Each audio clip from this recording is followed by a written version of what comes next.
আসসালামু আলাইকুম, once again I am here with a new video. আর এই ভিডিওটা কিন্তু বেশ পুরনো, প্রায় 1 বছর আগের। Basically I really need to clear my drafts, তো এই জন্য আমি ভাবলাম আস্তে আস্তে করে ভিডিওসগুলো দিতে থাকি। এটা ছিল আমার 2 কন্যার প্রথম অ্যাব্রড ট্রিপ। তো দেখতেই পাচ্ছ ওরা খুব এক্সাইটেড ছিল, দৌড়াদৌড়ি করছিল। আমি তো ভয় পাচ্ছিলাম যে হারিয়ে না যায়।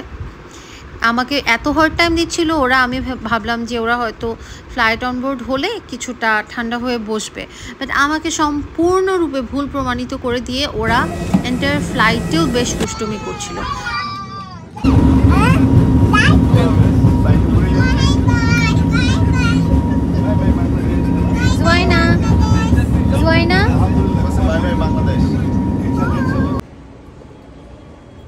স্মাইল, তিনজন হাসতে পারো না তোমরা?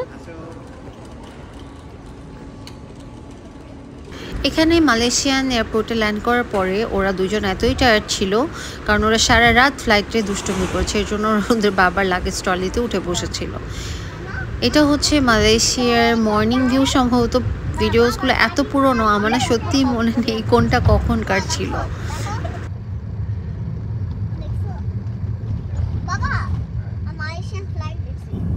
এটা হচ্ছে হোটেল কনকর্ড মালয়েশিয়া, যেখানে আমাদের মালয়েশিয়া ট্রিপের 16 ডেজ আমরা এখানেই ছিলাম।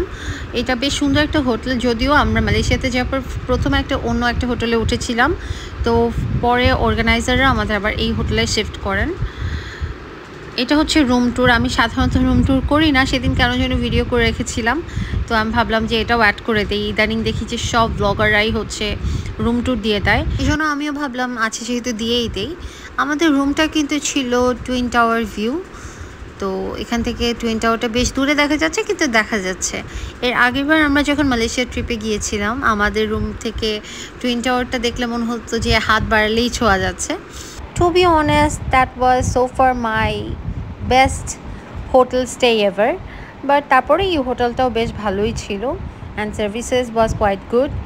রুম ট্যুর করতে করতেই suddenly I found myself on the mirror and guess what, I took a clip of myself as well. এটা ছিল ইফতারের আগ মুহূর্তে, তো আমরা ভাবছিলাম যে ইফতারটা করে আমরা হোটেলের আশেপাশে একটু ঘুরে দেখব। হোটেল থেকে বের হতেই দেখলাম সামনে একটা 7-Eleven শপ আছে। আর এন্টায়ার মালয়েশিয়া ট্রিপে আমার মেয়েরা আর কিছু এনজয় করুক আর না করুক, তারা 7-Eleven অ্যান্ড হচ্ছে ম্যাকডোনাল্ড খুব এনজয় করেছে। কারণ আমরা 16 ডেজ মালয়েশিয়াতে থাকলেও সেভাবে এক্সপ্লোর করতে পারিনি, কারণ ওর বাবা খুবই বিজি ছিল। ইভেন কুয়ালালামপুরও আমরা প্রপারলি ঘুরতে পারিনি। তাই আমার মেয়েদের কাছে মালয়েশিয়া ট্রিপ মানেই কেউ ওদের কিছু জিজ্ঞেস করলে ওরা বলবে 7-Eleven অ্যান্ড ম্যাকডোনাল্ডস। তারপর আলহামদুলিল্লাহ আমি সবসময় চাইতাম যে আমার মেয়েদের ফার্স্ট অ্যাব্রড ট্রিপ যেন মালয়েশিয়া হয়। তো আমার ফার্স্ট অ্যাব্রড ট্রিপ ছিল মালয়েশিয়া, যদিও জোয়াইনা এর আগে ইন্ডিয়া ঘুরে এসছে কলকাতায়। That's it for today, thank you so much for watching.